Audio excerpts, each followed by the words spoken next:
और भाई वेलकम अस्सलाम। गपशप। Thank you very thank you much भाई। For being with me. आप मेरे साथ मौजूद हैं और मेरी ऑडियंस जो है वहाँ पे जो है वो एक अगला प्रोग्राम आना था, तो मैंने कहा फाहर भाई को अपनी ऑडियंस की सैर भी करवाऊँ। मुमताज़ हुसैन सावल की प्रोफाइल पे बहुत सारे लोग मौजूद होंगे और इंशाल्लाह ताला जो है वो सवालात भी पूछेंगे। तो फाहर भाई, मैं आपका इंट्रोडक्शन करवा दिया मैंने कि आप कनाडा से पीएचडी कर रहे हैं। वैसे डेरा गाजी खान से हैं, पाकिस्तान से, और बड़े खूबसूरत शख्सियत हैं, डाउन टू अर्थ हैं और बड़ा प्यार करते हैं और बड़ी मोहब्बत से उन्होंने टाइम दिया है। तो फाहर भाई, सबसे पहले आप बताएं, आप जो है वो बताइएगा कि कनाडा में आप पहुंचे हैं, आपने ये स्कॉलरशिप कैसे हासिल की। जो मेरे सेम सवालात हैं, एलिजिबिलिटी क्राइटेरिया और एडमिशन लेने का तरीका जो है वो हमारे साथ शेयर करें। जी बिल्कुल। जिस तरह अभी हमारी बात हो रही थी चाइना के बारे में, अब डिटेल में मैं ट्राई करूंगा कि हर एक चीज कवर करूं। जो इन कंट्रीज में एक्चुअली जो वेस्टर्न कंट्रीज हैं यूएसए के अलावा, क्योंकि यूएसए में एक एक्स्ट्रा टेस्ट होता है, वो बाद में बात करेंगे, उसकी जरूरत होती है। लेकिन जो बाकी यूनिवर्सिटीज हैं, जो कंट्रीज हैं, ऑस्ट्रेलिया, कनाडा, न्यूजीलैंड, इनमें ऑलमोस्ट सेम प्रोसीजर है। ऑलमोस्ट कुछ थोड़ा बहुत डिफरेंस होगा, लेकिन क्योंकि मेरा वो ऑस्ट्रेलिया में भी हुआ था, तो जो मेरा प्रोसेस ऑस्ट्रेलिया में था वही यहाँ पे था, तो इस वजह से मैं कह रहा हूँ कि ऑलमोस्ट सेम है। तो उसका तरीका ये है कि सर, मैं जब चाइना में था, मास्टर्स में था, तो मेरी डिग्री एंड होनी थी जून 2018 में। लेकिन मैंने स्कॉलरशिप में अप्लाई करना स्टार्ट कर दिया 2017 नवंबर में, यानी कि 7-8 महीने पहले ग्रेजुएट होने से पहले मैंने अप्लाई करना स्टार्ट कर दिया स्कॉलरशिप के लिए डिफरेंट वेस्टर्न कंट्रीज में। अभी यानी कि मेरा ग्रेजुएशन में 7-8 महीने रहते थे। उसका अब सेम प्रोसीजर, सेम चीज, वो ये है, स्टेप बाय स्टेप अगर हम करते जाएं कि पहले मैंने यूनिवर्सिटीज ओपन की।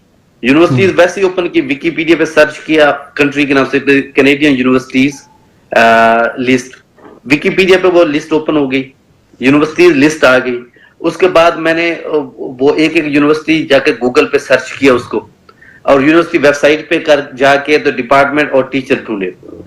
लेकिन जब आप पीएचडी के लिए स्पेशली जब अप्लाई कर रहे होते हो, आपको बहुत ही, मास्टर में फिर भी थोड़ा बहुत चल जाता है, क्योंकि आप बैचलर लेवल पे होते हो, आपका मास्टर में कोई ऐसा, मास्टर में जाकर फील्ड स्पेसिफिक होती है। बैचलर लेवल तक आप यानी कि एज ए न्यूट्रल होते हो, कि आप किसी डायरेक्शन में भी जा सकते हो।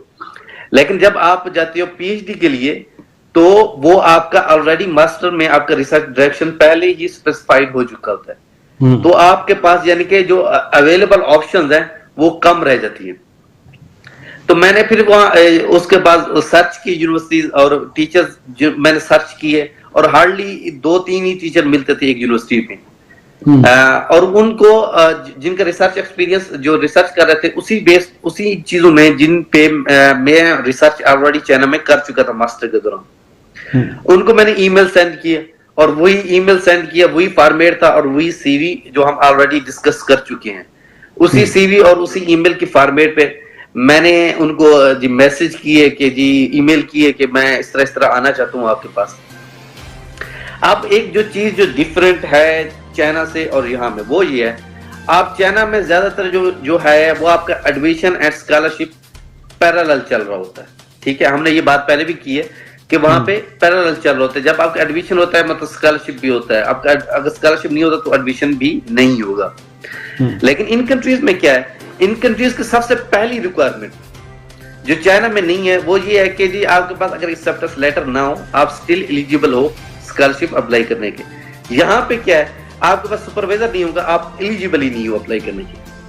ठीक है, आपको पहले सुपरवाइजर, जो रिसर्च स्टूडेंट है उनकी बात कर रहा हूँ।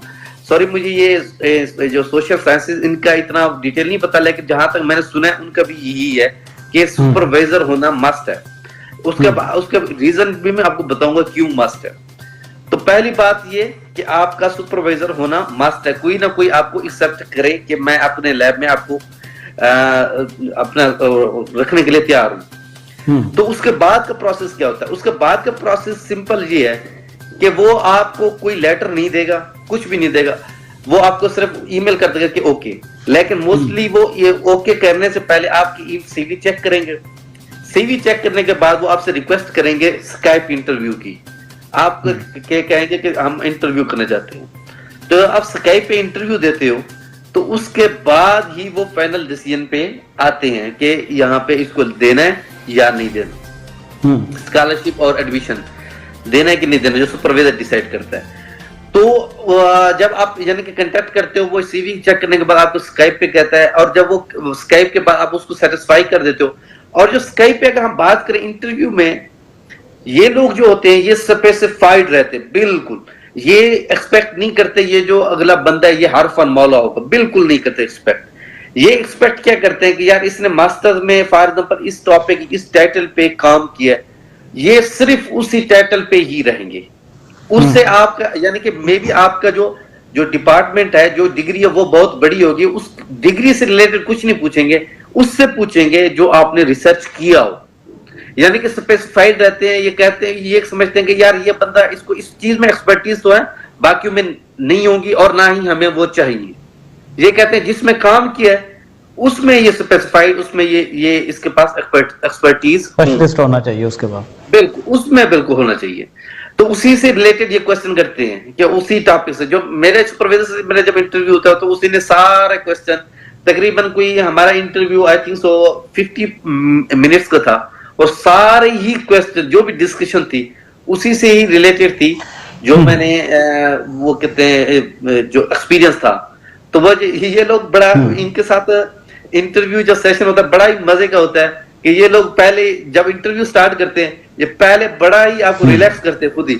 अच्छा पूछते हैं, अच्छा कैसे हो रहा है, मौसम कैसा है जी वहां पे, अच्छा तो वीकेंड कैसा गुजरा है, ये वो बंदा बड़ा रिलैक्स हो जाता है ना, तो तब आकर वो अच्छा पॉइंट पे आते हैं। तकरीबन 5 से 6 मिनट वो वैसे इधर उधर की बातें करते रहते हैं, अपनी बताते रहते हैं, तुम्हारी सुनते रहते हैं, और उसके बाद वो आप अपने पॉइंट पे आते हैं। अच्छा जब स्कॉलरशिप में सॉरी स्काइप इंटरव्यू में जब आप उनको सेटिस्फाई कर देते हो, वो जब ओके का आपको मैसेज करते हैं, उसके ओके का उसके बाद का क्या प्रोसेस है, उसके बाद का प्रोसेस ये है कि वो आपको आपका जो है जो नाम है वो एडमिशन कमेटी को भेज देंगे अपने डिपार्टमेंट के, कि ये स्टूडेंट है, इसको मैं एक्सेप्ट करना चाहता हूँ, और इसके लिए एडमिशन के लिए आप प्रोसेस स्टार्ट करें। तो उसके बाद फिर आपको डिपार्टमेंट से एक ईमेल आएगी कि जी आपका जो हमने अकाउंट बना दिया, ये अकाउंट है, और यहाँ जाकर आप अपने वो एप्लीकेशन फॉर्म वो फिल करें ऑनलाइन, अपने सारे डॉक्यूमेंट स्कैन करके वो अटैच करें, और जो एप्लीकेशन प्रोसेसिंग फीस होती है थोड़ी बहुत, मेरे ख्याल में $70-80 पाकिस्तान 7-8 हज़ार बनते हैं, वो आपको सबमिट करवानी पड़ती है, और उसके बाद आपका एप्लीकेशन एडमिशन प्रोसेस स्टार्ट होता है। आप जब आपको सुपरवाइजर ओके कह दे तो आपका एडमिशन कमेटी कभी भी रिजेक्ट नहीं करती, ऑलमोस्ट 99.99 रिजेक्ट नहीं करती। तो जब आपका एडमिशन प्रोसेस स्टार्ट होता है तो वो ये लोग मोस्टली आपको हार्ड कॉपीज वगैरह सेंड करने के लिए नहीं कहते कि आप हार्ड कॉपीज सेंड करो, नहीं कहते। ये आप ऑनलाइन ही करते हो और ऑनलाइन ही अपलोड कर देते हो, और वो जब ऑनलाइन अपलोड कर देते हो आपका एप्लीकेशन प्रोसेस होता है, फिर एडमिशन कमेटी एवेल्युएट करती है उनको, तो तकरीबन ऑलमोस्ट 1 वीक से 2 वीक के अंदर अंदर ना आपको ईमेल आ जाता है एडमिशन कंफर्मेशन का, उसके साथ उन्होंने आपका वो एडमिशन जो है लेटर वो भी लगाया होता है, यानी कि आपका अब एडमिशन हो गया। अब नेक्स्ट स्टेप वो अलग है स्कॉलरशिप वाला। अब क्या नाम है, पैरेलल थे, यहाँ पे नहीं है, यहाँ पे आप पहले एडमिशन सिक्योर करते हो, एडमिशन सिक्योर करने के बाद फिर आप स्कॉलरशिप के लिए अप्लाई